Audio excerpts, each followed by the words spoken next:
સ્વાધ્યાય 10.1 પ્રકરણ 10 પ્રશ્ન નંબર 3 કિંમત શોધો. આમાં આપણે કિંમત શોધવાની છે. પ્રથમ દાખલો છે આપણી પાસે. એટલે પ્રથમ દાખલો કે 3 નો 0 ઘાત 4 વત્તા 4 નો ઋણ 1 ઘાત ગુણ્યા 2 નો 2 ઘાત. આની આપણે શું કરવાની છે? કિંમત શોધવાની છે. ચાલો તો આપણે કરીએ. એટલે 3 નો 0 ઘાત મેં તમને કાલે કીધેલું, કોઈનો પણ 0 ઘાત હોય તો જવાબમાં હંમેશા કેટલો લખવાનો? 1. બરાબર. ચાલો 1 વત્તા 4 નો ઋણ 1 ઘાત. તો જુઓ, એટલે ઘાતાંક એ ઋણ સંખ્યા છે માટે આપણે એને ધન સંખ્યામાં ફેરવીશું. માટે શું આવશે? 1/4 કૌંસ પૂરો ગુણ્યા 2 નો 2 ઘાત. આનું સાદું રૂપ આપણે પછી આપીશું. ધ્યાન આપજો દરેક જણ. ચાલો હવે આ 1/4 કઈ નથી એટલે 1 સમજવાનો. હવે આ બંનેનો સરવાળો ક્યારે થશે?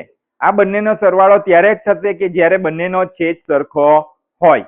તો આનો છેદ સરખો નથી એટલે આપણે પ્રથમ સંખ્યાનો છેદ સરખો નથી એટલે છેદ શું કરીશું? સરખો કરીશું. તો આ 1 ને 4 વડે ગુણવું પડશે. 1 ગુણ્યા 4. તો આ ઉપર પણ એક નીચે છેદમાં 4 વડે ગુણ્યું એટલે ઉપર પણ આપણે કેટલા વડે ગુણવું પડશે? 4 વડે ગુણ્યા આને છૂટા પાડી દઈએ. 2 નો 2 ઘાત એટલે 2 2 વાર 2 ગુણ્યા 2. ચાલો ધ્યાન આપજો.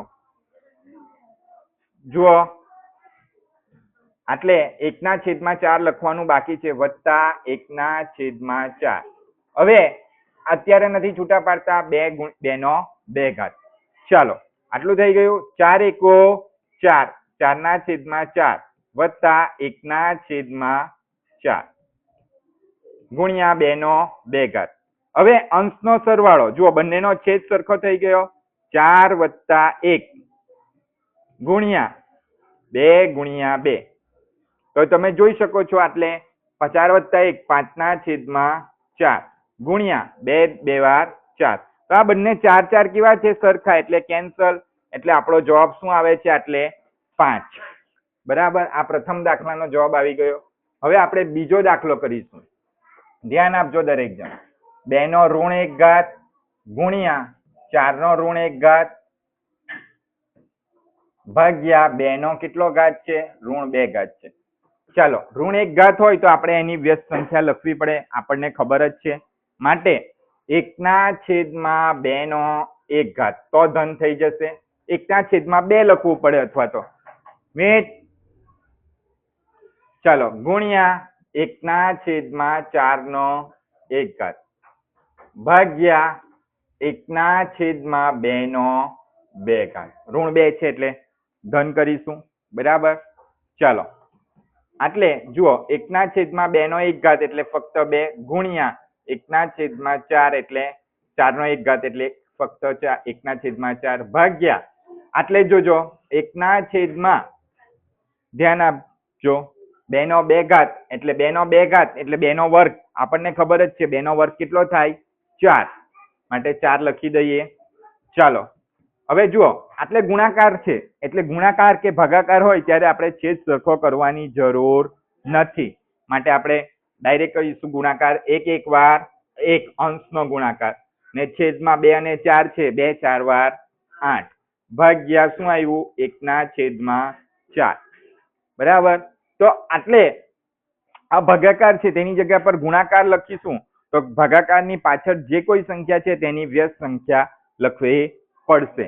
માટે 1/8 ગુણ્યા 4/1. 1/4 ની વ્યસ્ત સંખ્યા શું થાય? 4/1. તો એટલે આપણે 8 ના અવયવ પાડીએ. 4 2 8. તો શું સરખું દેખાય છે? 4 4 સરખા છે. અંશમાં શું બચ્યું? અંશમાં 1 જ બચ્યો છે. જ્યારે પણ અંશ ઉપર, અંશ એટલે કે ઉપર 1 બચે ત્યારે ફરજિયાત લખવાનો છે. જ્યારે છેદમાં 1 હોય તો નહીં લખે તો ચાલે, પણ છેદમાં શું બચ્યું છે? 2. આ 1 નહીં લખે તો ચાલે, કેમ કે 2 1 વાર 2 થાય. તો એટલે આપણે બીજા દાખલાનો પણ શું થઈ ગયો? જવાબ આવી ગયો. હવે ત્રીજો દાખલો આપણો. ત્રીજો દાખલો છે આપણો 1/2 આખાનો ઋણ 2 ઘાત વત્તા 1/3 આખાનો ઋણ 2 ઘાત વત્તા 1/4 આખાનો ઋણ 2 ઘાત. બધાનો ઘાતાંક કેટલો છે? ઋણ 2 છે, સરખો જ છે. ખ્યાલ આવે છે? તો આપણે એનું ટેન્શન લેવાનું નથી. ચલો ધ્યાન આપો. જો ઋણ 2 ઘાત છે એટલે આપણે એને ધન કરવાનો, એટલે 1/2 આખાનો 2 ઘાત થઈ ગયું, વત્તા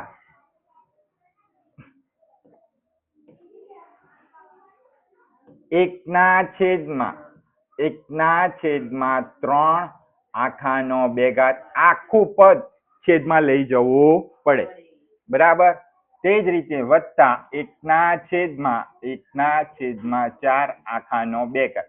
જ્યારે છેદમાં આવે ત્યારે ઋણ ઘાતાંક હોય તે ધન થઈ જાય.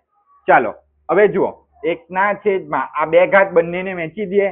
1/2 ઘાત છેદમાં 2/2 ઘાત, વત્તા 1/1/2 ઘાત 3/2 ઘાત, વત્તા 1/1/2 ઘાત છેદમાં 4/2 ઘાત. હવે જુઓ, આ છેદનો છેદ છે. છેદનો છેદ હંમેશા ક્યાં જાય? અંશમાં જાય. એટલે આ 2/2 ઘાત 1 ગુણ્યા 2/2 ઘાત છેદમાં 1/2 ઘાત, વત્તા 3/2 ઘાત 1 ગુણ્યા 1/2 ઘાત. સોરી, અવાજ ના આવી, કોઈએ જવાનું નથી, એટલે ધ્યાન આપો. 1 ગુણ્યા 3/2 ઘાત છેદમાં 1/2 ઘાત, વત્તા 1 ગુણ્યા 4/2 ઘાત છેદમાં 1/2 ઘાત.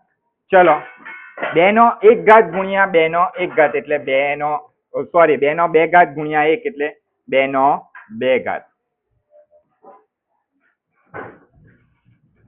વત્તા 3/2 ઘાત, વત્તા 4/2 ઘાત.